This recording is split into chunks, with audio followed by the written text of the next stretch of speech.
So, number 2 in this says, how do you see God creating order out of chaos in the account of Revelation? And it gives you Genesis 1 through chapter 1, verse 1 through 27. And I'm pretty sure we're all familiar with that, so I won't ask anybody to read it.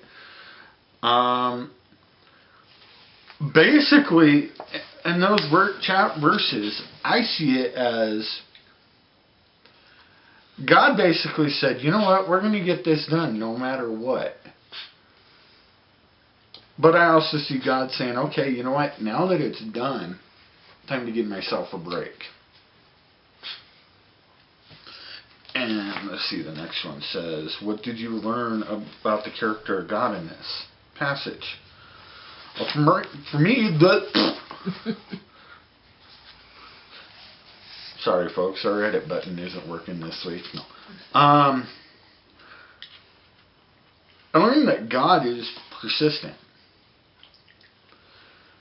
But, you know, I can also go into my own personal life for examples of persistence. Him being persistent.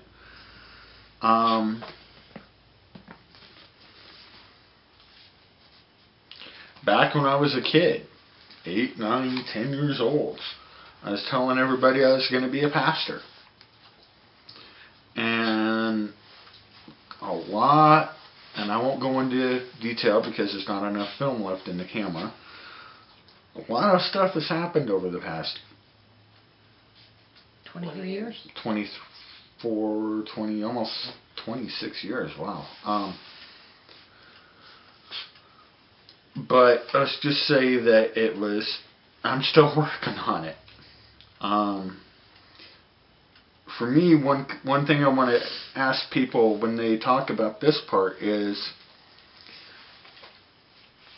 not only where it says, what did you learn about the character of God in this passage? It's not what did you learn, but also what can you take away about the character of God in this passage to use in your own life. For me, it's cutting myself a break every once in a while. And understanding that, you know what? God made the earth in 6 days, but He rested on the 7th. I don't always have to be doing something. Anybody else? I'll take it. So it's asking, what are the questions? Number 2. How do you see God creating order out of chaos in the account of creation? How do I see God creating order out of chaos? Well, you know, like he was determined to get what he knew needed to be done, and he just did it. I mean, like you said, for lack of better words, he was stubborn to make it happen, you know, and he did. And then, you know, what do you learn about the character of God in this passage? I learned, you know, that and even till with my own life, and I see it in other people's lives too, is he's determined in this, and he's determined in my life to get me to wake up and realize he's there. You know, I can't speak for other people, but I'm sure that, you know, somewhere along the line, God's been going, come on, I'm here, I got my hand out to you. Make it happen, you know. Take me into your heart and live your life for me. So, that's what I got to say about it. Anybody else? Well, I noticed that God is organized. You know, it's like, to us it's chaos, but it's like, okay, first we're going to take this and we're going to put it together and make some mud out of it, and we'll call that earth. It's dry. Let's get it wet. Okay, that works. Okay. It's kind of dark. That kind of thing. And just working with one problem at a time is basically what he did. He's addressed one issue at a time. And we have certain individuals in this house who like to try to address several issues at one time. So what are you saying? But yeah, basically when we got so much coming down on us at one time, and we need to organize ourselves in a sense. I write down a list and say, this is my issues that I need to address. What would be the most logical way to address them? That kind of thing. But I also pray about it, because sometimes what I have in mind ain't nothing what God hasn't planned for me, because He'll take my list and toss it over His shoulder and say, now let's get to work. And I'm in trouble. But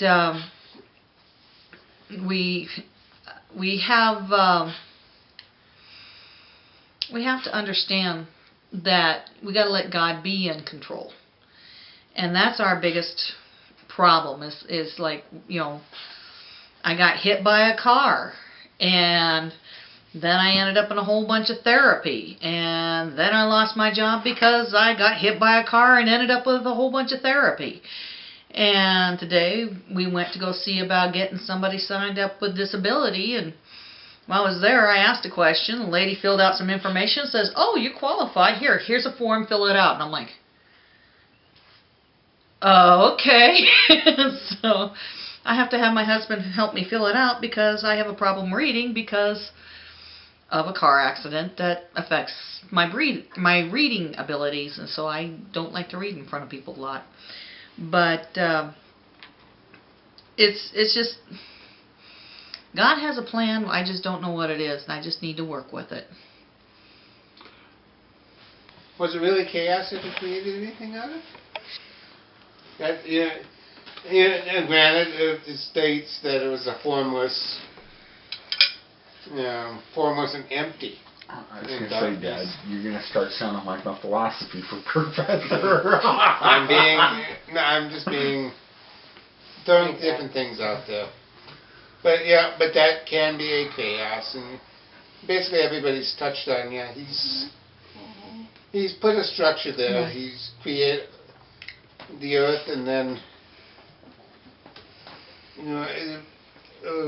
putting the life on the earth. Vegetation, giving the water, dryness, land, the water, seas, or whatever, and then He's bringing the life to everything. But I'm going to go do a little bit of the unnormal thing here. I'm looking at basically towards the last part. It had said 1 through 27, first Genesis 1, in chapter 1, verses 1 through 27. But I was looking through that, and I had verse 26. It says, then God said, let us make man in our image, in our likeness, and let them rule over the fish of the sea and the birds of the air, over the livestock, over all the earth, and over all creatures that move along the ground. God is in control of everything, but He is giving us reins. And I use that word on how to do things with the earth. Granted, we're not doing really well at certain items of it, but He is letting us try and get control of how everything is working. He's the master controller, but He's letting us try and work and take control of other things. As other people said, different things in life and everything have. I've run out of control at times, and Mom knows that too. And there's other things. And lately, it's just been emotional drainages.